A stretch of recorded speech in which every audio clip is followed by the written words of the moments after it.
Visakha collectorate వద్ద తీవ్ర ఉద్రిక్తత నెలకొంది. యువత పోరులో భాగంగా కలెక్టరేట్ ను ముట్టడించాయి వైసీపీ శ్రేణులు. కలెక్టరేట్ లోకి వెళ్లేందుకు వైసీపీ శ్రేణులను పోలీసులు అనుమతించలేదు.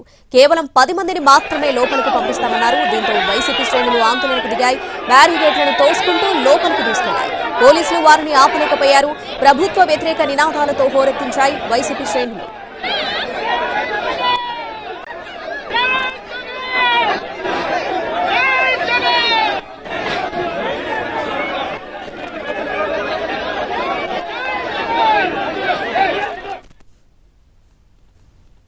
పోలీసుల నిర్బంధం ఆంక్షల మధ్య వైఎస్ఆర్ కాంగ్రెస్ పార్టీ యువత పోరు పెద్ద ఎత్తున జరుగుతోంది. వందల సంఖ్యలో పార్టీకి సంబంధించిన కార్యకర్తలు రోడ్డెక్కిన పరిస్థితి ఉంది. ఇటీవల కాలంలో యువతకు ప్రభుత్వం ఇచ్చిన హామీలను నెరవేర్చాలి, హామీలను నెరవేర్చే సమయంలో జరుగుతున్న జాప్యాన్ని తగ్గించాలంటూ కూడా పెద్ద ఎత్తున వైఎస్ఆర్ కాంగ్రెస్ పార్టీ రాష్ట్ర వ్యాప్త పిలుపు మేరకు ఆందోళన చేస్తోంది. ఆందోళనలో భాగంగానే వందల సంఖ్యలో జిల్లా పరిషత్ జంక్షన్ దగ్గరికి చేరుకోవడంతో పోలీసులు ఆంక్షలు విధించారు. కలెక్టరేట్ వరకు జరుగుతున్న ర్యాలీపైకి అనుమతులు లేవని చెప్పిన నేపథ్యంలో ప్రస్తుతం మన దగ్గర వైఎస్ఆర్ కాంగ్రెస్ పార్టీకి సంబంధించిన యోజన విభాగం ఉంది. ఎలా చూడాల్సి ఉంటుంది? ఇలా పోలీసులు నిర్బంధం విధిస్తున్నారు. మీ చేస్తున్న ఆందోళనకు పర్మిషన్ లేదని చెప్తున్నారు. ఎట్లా చూడాల్సి ఉంటుంది? ఈ 10 నెలల టీడీపీ గవర్నమెంట్ ఎంత దారుణంగా ఉందనడానికి ఇదే నిదర్శనం. ఎందుకంటే నిరుద్యోగ భృతి 20 లక్షల ఉద్యోగాలు ప్రతి నెల ఇంటికి ఒక యువకుడికి 3,000 రూపాయలు ఇస్తానని చెప్పిన గవర్నమెంట్ ఈ రోజు వరకు కూడా 10 నెలల కాలం అయినప్పుడు కూడా 1 రూపాయి కూడా చెల్లించకపోవడం అనేది చాలా అన్యాయం అని చెప్పి ఈ సందర్భంగా తెలియజేసుకుంటూ ఈ రోజు మనం చూస్తున్నట్టయితే 420, 4+2 6 హామీలు, అవి కూడా 420 హామీల కిందే ఈ గవర్నమెంట్ అనేది చేయగలిగింది.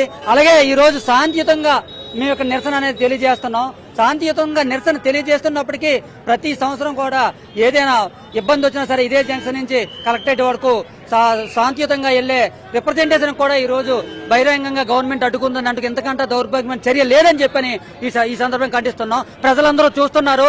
10 నెలల కాలంలో ఎలక్షన్లు పెట్టినా ఈ రోజు వైఎస్ఆర్సీపీ 175 సీట్లు దిగ్విజయంగా గెలిచే పరిస్థితి అయితే ఉందని చెప్పని ఈ సందర్భంగా తెలియజేసుకుంటూ రానున్న గవర్నమెంట్ ప్రజలు బుద్ధి చెప్తారు.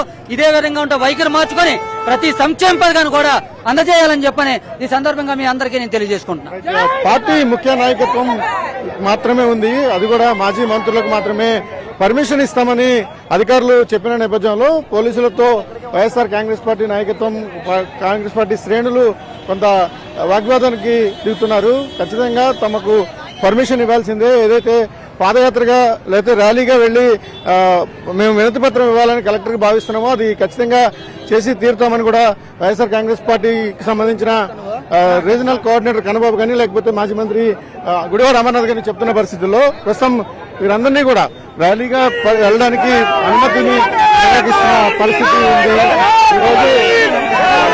కన్నబాబు గారు, ఈరోజు పోలీసులు మీకు పర్మిషన్ లేదంటున్నారు, ర్యాలీకి పర్మిషన్ లేదన్నారు, ఎలా చూడాలి? చంద్రబాబు నాయుడు గారి ప్రభుత్వం ఎందుకంత భయపడుతుందో అర్థం కావట్లే. అడుగడుగున ఆంక్షలు, అన్ని చోట్ల ఆపేయడం, భయంకరమైన ఎవరిని ఇళ్లలో రావద్దని బెదిరింపు. నిన్న సాయంత్రం నుంచి సిఐలు ఫోన్ చేయడం, ఏసీబీలు ఫోన్ చేయడం, రావడానికి వీలు లేదని గొడవ పెట్టడం, చాలా భయంకరంగా భయపడిపోయి ఎందుకంటే భయపడతారో అర్థం కావట్లేదు. చాలా దూరం చేస్తున్నాం. అయితే వెళ్తాము,